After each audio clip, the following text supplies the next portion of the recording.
Welcome again to Newton सैपल बच्चों। चलिए समझते हैं मोशन इन टू डायमेंशन क्या होता है। तो पिछले वीडियो में हमने समझा था जब भी मोशन एक स्ट्रेट लाइन में होता है तो हम एक लाइन के रिस्पेक्ट में उसे ऑब्जर्व करके मेजर कर सकते हैं। लेकिन जब एक ऑब्जेक्ट स्ट्रेट लाइन में नहीं चल रहा, राइट, उसकी पाथ कुछ ऐसी टेढ़ी मेढ़ी जा रही है, तो आप सोचो एक लाइन के यूज़ से हम यहाँ पे मेजरमेंट्स नहीं कर पाएंगे, राइट। यहाँ पे हमें रिक्वायरमेंट होगा जिसे हम कहते हैं कोऑर्डिनेट एक्सिस का, राइट। तो कोऑर्डिनेट एक्सिस क्या है? हम दो रेफरेंस लाइन ले लेते हैं, एक्स एक्सिस और वाई एक्सिस हम उसे कहते हैं। मैं ड्रॉ करता हूँ, ये हो गई दो मेरी reference lines, X and Y मैंने इसे बोल दिया। यहाँ पे सारे पैरामीटर्स मार्क्ड रहते हैं, +1 +2 इस तरफ, 1 2 3, एंड नेगेटिव साइड -1 इस तरह से। सिमिलरली यहाँ पे +1 2 3 और नेगेटिव साइड उस तरफ से -1 एंड सो ऑन। तो अब कोई भी पॉइंट अगर इस प्लेन में रखा है यहाँ पे P लेट्स से, तो उसकी लोकेशन को बच्चों मैं बता सकता हूँ कि वो इस एक्स एक्सिस से कितनी हाइट पर है और इस वाई एक्सिस से कितनी डिस्टेंस पर है। हम इस डिस्टेंस को कहते हैं द एक्स कोऑर्डिनेट और इस हाइट को कहते हैं बच्चों द वाई कोऑर्डिनेट, और इस P की लोकेशन हम बताते हैं x, y करके। ठीक है बच्चों, तो ये तो हो गई, हम पार्टिकल की पोजीशन बताएंगे, इस तरह से है। ठीक है, अब आगे लेट्स से मुझे कहता है कि ये ऑब्जेक्ट P से चलता हुआ किसी तरह से यहाँ से यहाँ पहुँच गया Q। तो मुझसे पूछा जाएगा इसकी डिस्प्लेसमेंट कैसी है। तो आपको मैंने बताया है शॉर्टेस्ट डिस्टेंस हम फाइंड करेंगे और वो इसके इक्वल हो जाएगी, राइट।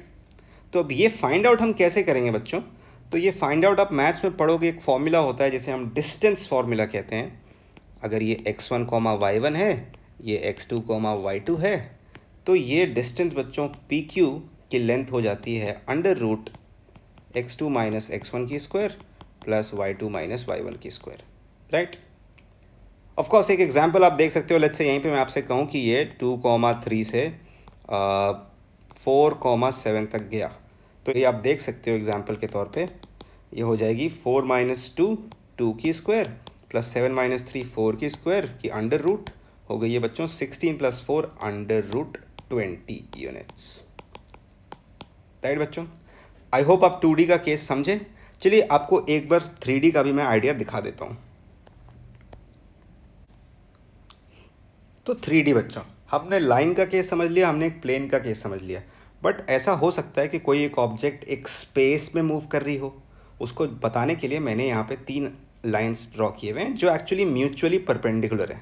ये दिख नहीं रहा क्योंकि ये 2D फिगर है ऑफकोर्स, लेकिन ये सारे ही एंगल्स 90 डिग्री बना रहे हैं। ठीक है, और आप देख सकते हो ये जो मैंने डायग्राम ऐसा स्केच किया हुआ है, ये एक क्यूबॉइड की तरह दिख रहा होगा आपको अगर आप थोड़ा इमेजिन करो तो, राइट बच्चों। तो द आइडिया इज़ कि इसमें अगर कोई पार्टिकल ऐसे मूव करता है यहाँ से यहाँ तक इस तरह से टेढ़ा मेढ़ा घूम के, तो इस बात को हम अब 2 एक्सिस की मदद से नहीं बता पाएंगे, राइट, क्योंकि ये प्लेन में नहीं है, अभी एक स्पेस में मूव कर रहा है। तो ऐसे पॉइंट्स को बच्चों हम 3 एक्सिस का सहारा लेके बताते हैं, एक्स, वाई एंड जी, और जो भी डिस्टेंसेस है हम अकॉर्डिंगली मार्क करते हैं इस P की एंड इस Q की, राइट। हालांकि ये आपके सिलेबस में नहीं है, लेकिन मैंने आपको एक आइडिया दे दिया कि 3D में हम किस तरह से करेंगे। आने वाले आगे के क्लासेस में आप इसको डेप्थ में पढ़ोगे कि 3D के मोशन को हम कैसे समझते हैं। तो आई होप आप समझ गए बच्चों सारे मोशन के पैरामीटर्स हम किस तरह से मेजर करेंगे। 1D के केस में एक लाइन के रेफरेंस से करेंगे, 2D के केस में एक प्लेन के रेफरेंस से करेंगे जिसे XY प्लेन बोलते हैं, और 3D के केस में हम XYZ स्पेस के रिस्पेक्ट में करेंगे। ज़्यादातर आपको इन दोनों का काम पड़ेगा, ये आपके सिलेबस में अभी नहीं है। आई होप आप समझ रहे हो सारी बातें बच्चों। अच्छा लग रहा है वीडियो, प्लीज़ थम्स अप दबाएं, सब्सक्राइब करें चैनल को और हमें बताएं कमेंट्स में।